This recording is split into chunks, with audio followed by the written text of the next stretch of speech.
Assalamualaikum warahmatullahi wabarakatuh. Alhamdulillahilladzi arsala rasulahu bilhuda wa dinil haq. Wassalatu wassalamu ala rasulillahi wa alihi wa sahbihi wa mawalah amma ba'd. Kaum muslimin rahimahullah, sahabat-sahabat yang dimuliakan oleh Allah Subhanahu wa taala, di mana saja berada, semoga senantiasa dicerahkan keistiqomahan, kesabaran, kekuatan, dilapangkan rezekinya, dimudahkan urusannya, dan senantiasa selalu dalam ukhuwah Islamiyah. Amin ya Allah ya rabbal alamin. Sahabat-sahabat shaimin dan shaimat yang berbahagia, kita bersyukur kehadirat Allah Subhanahu wa taala dengan mengucapkan hamdalah alhamdulillahirabbil alamin, karena kita masih diberikan oleh Allah kesempatan, kemampuan, kelapangan untuk bisa melaksanakan ibadah saum bulan Ramadan. Ibadah yang begitu sangat tinggi sekali kedudukan nilainya di hadapan Allah Subhanahu wa taala, dan begitu besar, begitu dahsyat manfaatnya untuk kehidupan kita di dunia ini.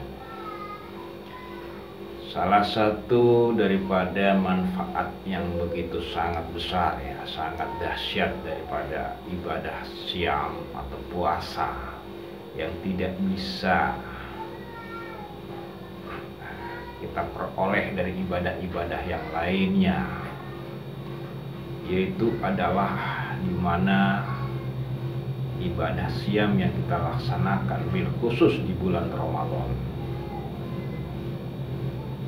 ini mampu menjadi sebuah sarana jalan buat kita merubah situasi dan keadaan kita. Tentu keadaan yang sulit menjadi mudah, keadaan yang sempit menjadi lapang, keadaan yang sedih menjadi gembira, menjadi bahagia. Artinya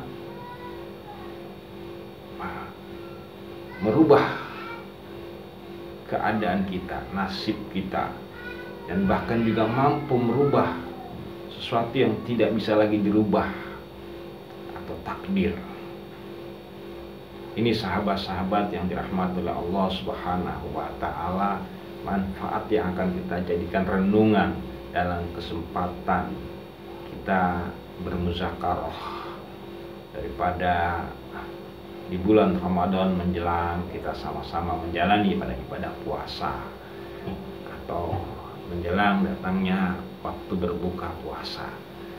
Sahabat-sahabat yang dirahmati oleh Allah Subhanahu wa taala, kenapa dan mengapa kok bisa puasa itu memiliki manfaat fadilah yang sedemikian hebatnya, sedemikian dahsyatnya? Adalah yang pertama adalah puasa itu ibadah yang langsung konektivitasnya, urusannya, koordinasinya, pertanggungjawabannya, hubungannya kepada Allah Subhanahu wa taala. Ini yang pertama. Jadi ini istimewanya ibadah siam atau puasa bil khusus di bulan Ramadan. Jadi udah puasanya istimewa, bulannya juga istimewa. Jadi benar-benar khos alal khos, istimewa di atas istimewa, begitu sahabat-sahabat. Kaum muslimin di mana aja menjadi bahan harus keyakinan kita, kesadaran kita, ya, sehingga kita jangan sampai sia-siakan ini. Jadi, Ramadan ini bulan yang khusus, ya, sebagai Sayyidus Sahron, ya, Sayyidus Suhur, ya, pemukanya, tokohnya, ya, juaranya, ya, daripada seluruh bulan-bulan, gitu. Dan siam adalah ibadah yang khos, ibadah yang khusus dibandingkan ibadah-ibadah yang lain. ini juga harus kita garis bawahi. Seperti yang disampaikan Rasulullah di dalam hadis qudsi. Jadi hadis qudsi ini hadis yang kedudukannya sampai dengan wahyu atau Al-Quran ya, tapi tidak dimasukkan ke dalam Al-Quran. Yang bunyinya Bismillahirrahmanirrahim. Bismillahirrahmanirrahim. Kullu amal ibni Adam lahu illa siyam fa innahu li fa ana ajzi bih. Seluruh amal atau perbuatan ibadah anak Adam untuknya kecuali puasa. Jadi seluruh amal ibadah anak Adam dari sholat ya, kemudian zakat, haji, dakwah, ngaji, tilawah, zikir, itu semuanya untuk manfaat dan tujuannya hasil reaksinya untuk diri dia, mayoritas ke situ presentasinya. Kecuali ini ada pengecualian, yaitu siam, puasa. Makanya sesungguhnya dia betul-betul akan mengarah kepada aku, kata Allah. Artinya maka sungguh ajazibi, aku yang urusan aku, berurusan dengan aku. Berarti itu konektivitasnya langsung kepada Allah Subhanahu wa Ta'ala. Jadi sahabat-sahabat muslim ya, di mana saja kita kalau lagi melaksanakan puasa itu harus hati-hati tuh. Karena pada saat itu kita sedang lagi betul-betul connect ya, lagi sedang nyambung, lagi on dengan Allah Subhanahu wa Ta'ala. Kita sedang berpuasa itu, kualitas kita tuh lagi sedang terkonek, cuma kita hanya nggak sadar gitu. Sadar ini karena banyak hal yang menutupi kita tuh menyadari bahwa kita sedang berkonektif. Itu seperti itu, karena mungkin puasa kita yang masih belum betul-betul khusyuk ya kan, serius ya, fokus seperti itu, atau keadaan sekitar kita itu banyak hal ya. Jadi ini yang harus kita jaga baik-baik. Jadi puasa itu betul-betul lagi sedang mengkonektifkan diri kita, mengonkan diri kita kepada Allah Subhanahu wa Ta'ala. Yang pertama. Yang kedua, kenapa bisa menjadi sesuatu yang memiliki efek besar ya, yang dahsyat, merubah keadaan, nasib ya, atau sesuatu yang sudah sulit dirubah ya, takdir ya istilah dalam bahasa itu, yang sudah ditentukan itu kan susah dirubah. Nah, bisa merubah itu adalah siam, puasa ya. Takdir itu terbagi nih, ada takdir yang bergoyar, yang masih berubah, dan yang takdir yang sudah mutlak nggak bisa berubah. Ada yang dimaksud dengan bergoyar ya, seperti itu. Jadi takdir ini kita jadi laki-laki ya, nggak bisa lagi dirubah jadi perempuan, itu namanya udah mutlak takdirnya, seperti itu. Maksudnya takdir ini banyak ya, banyak ininya, bagiannya. Yang dimaksud adalah takdir yang masih berubah-ubah dia. Jadi takdir itu ada yang nggak bisa berubah lagi, ada yang bisa. Nah, baik. Jadi ini sahabat-sahabat, seperti keadaan kita yang sulit ya, nasib kita, rezeki kita ya, dalam hal pekerjaan, dalam usaha itu, kesehatan ya, seperti kesehatan itu kan sakit yang udah susah banget ya, kesembuhannya menurut ya kedokteran ya, menurut akal sehat ya, ilmiahnya susah. Tapi insya Allah dengan juga dengan kadarnya udah susah dirubah, bisa dengan puasa. Rumah tangga, keluarga ya, yang rumah tangganya nggak tentrem, anaknya begini macam-macam ya, masalah cabang-cabang rumah tangga itu insya Allah dengan puasa itu bisa dirubah menjadi baik yang kita inginkan, sahabat-sahabat. Dari mana? Nah, dari begini. Pertama dulu dalilnya nih, saya bacakan. Bismillahirrahmanirrahim ya, disampaikan oleh Rasulullah SAW ya. Nah, itu la yaruddu qadaro illa doa. Tidak ada yang bisa merubah kadar ya, ketentuan Allah, takdir, sesuatu yang sudah sulit lah dirubah. Kalau yang namanya kadar itu susah dirubah ya. Di bawahnya qadar itu kodok ya, kodak ya, seperti itu. Nah, jadi kodok itu di bawahnya qadar gitu. Illa kecuali doa, ila doa, kecuali dengan doa. Tuh Allah memberi syarat begitu tuh, doa itu hebatnya, dahsyat itu.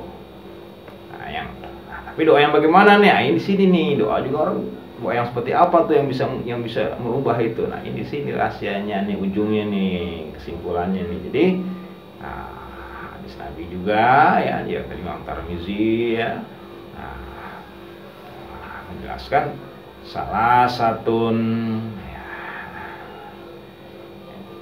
la yuraddu dakwatahum. Ada 3 hal yang doanya tidak akan ditolak oleh Allah Subhanahu wa taala. Jadi ada 3 nih yang tidak ditolak, artinya dikabulin dengan bahasa yang sifatnya berlawanan ya. Kalau tidak ditolak ya berarti dikabulin, begitu maksudnya, gaya bahasanya kan, gaya sastra, gaya bahasa, indahnya gaya bahasa seperti itu. Jadi ada 3 nih.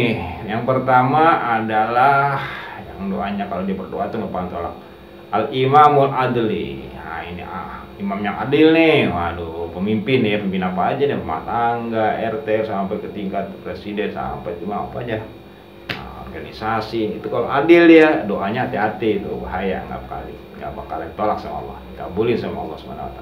Nah yang kedua ini baru imun hina yuftiro.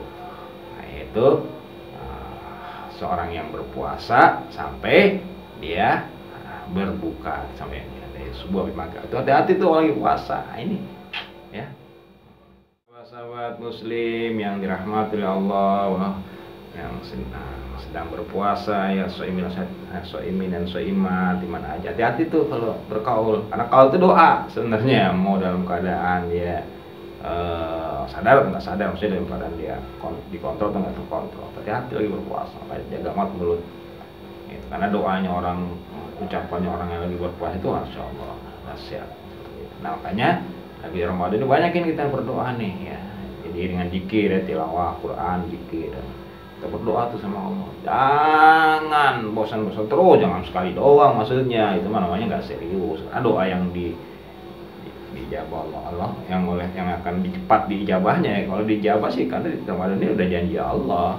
Maksudnya waktunya biar cepat terwujud itu ya harus ya terus menerus lah sampai terus gitu datangnya bayinat, tanda-tanda buat doa kita bakal dikabulin gitu. Jadi doa yang dikabulkan itu ada tanda-tandanya nih. Ini perlu nih penghayatan dalam agama, dalam amal agama ini perlu khusyuk, itu kan penghayatan namanya. Dihayatin itu khusyuk, tuh dihayatin, diresapin gitu, disadarin gitu. Itu tanya khusyuk. Gitu. Jadi khusyuk itu adalah kualitas di mana ibadah itu terhayatin gitu, meresap ke dalam ya seluruh diri kita, dari hati, pikiran sampai ke badan kita terasa. Itu nanti ada bayinatnya, itu ada tanda-tandanya doa kita ada seperti itu. Itu masing-masing beda-beda ya tandanya. Pokoknya ada dah rasa sensasi di dalam diri. Itu namanya pengalaman rohani, pengalaman batin. Itu pasti ada tuh kalau kita kaji itu, kita teliti dengan baik. Ini ngaji yang begini nih juga nih harusnya boleh diabaikan nih, di samping teori ya tentang hafalan, informasi pengetahuan agama, tapi juga tentang bagaimana nuansa dalam penerapan itu juga perlu. Karena disitulah nanti kualitas ibadah kita itu di situ, dari pengalaman-pengalaman batiniah yang kita rasakan itu. Dan pengalaman itu nggak didapati kalau kita nggak praktek dan dengan dihayati, dengan khusyuk lah kalau bahasa agamanya, seperti itu sahabat-sahabat yang dirahmati Allah Subhanahu wa taala. Jadi nih, jangan ragu nih, ayo berdoa deh, mudah-mudahan ya nasib kita, takdir kita berubah ya, dari yang nggak baik menjadi baik ya, dari yang nggak diinginkan menjadi seperti yang kita inginkan. Demikian sahabat-sahabat semuanya ya, soimin dan soimat di mana aja nih ya, mudah-mudahan Allah wujudkan apa yang disampaikan oleh Allah dan Rasulnya daripada fadilah akan dahsyat dan istimewanya daripada saum khusus siam di bulan Ramadan ini. Segala kekurangan dari saya itu aja yang saya sampaikan ya. Mudah-mudahan ini bermanfaat. Akhwan minkum barakallahu li wa lakum. Rabbana ajib dawatina ya mujibus sa'ilin innaka antas samiul alim. Rabbana atina fid dunya hasanah wa fil akhirati hasanah wa qina adzabannar. Walhamdulillahirabbil alamin. Terima kasih atas perhatiannya. Jazakumullah khairan katsiran. Ila liqa ma'assalamah walhamdulillahirabbil alamin.